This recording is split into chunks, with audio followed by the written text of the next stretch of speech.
রাহাতের মা প্রতি রাতে ছেলের জন্য অপেক্ষা করতেন, কিন্তু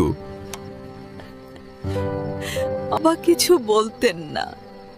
কিন্তু ভিতরে ভিতরে প্রতিদিন ভেঙে পড়ছিলেন। যে ছেলেটা ছোটবেলায় মসজিদে, বাবা, এত রাতে বাইরে থাকিস না। আমার জীবন, আমাকে নিয়ন্ত্রণ করবেন না। রাত প্রায় শেষ।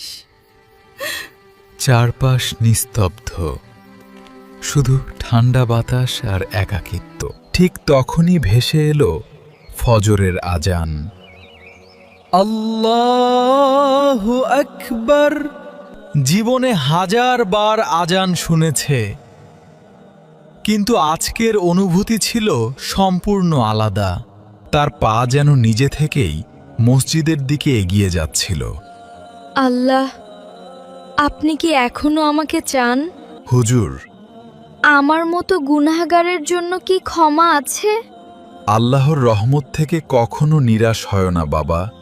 হুজুর, আমার মতো গুনাহগারের জন্য কি ক্ষমা আছে? আল্লাহর রহমত থেকে কখনো নিরাশ হয় না বাবা। সেদিন জীবনে প্রথমবার রাহাত মন থেকে কাঁদল।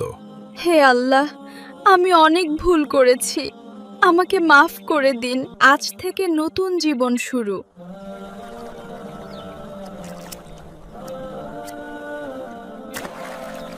তুই মসজিদে গিয়েছিলি? কি রে, এখন বড় হুজুর হয়ে গেছিস? আগে মনে শান্তি ছিল না। এখন আছে। ধীরে ধীরে পুরো গ্রাম অবাক হয়ে গেল।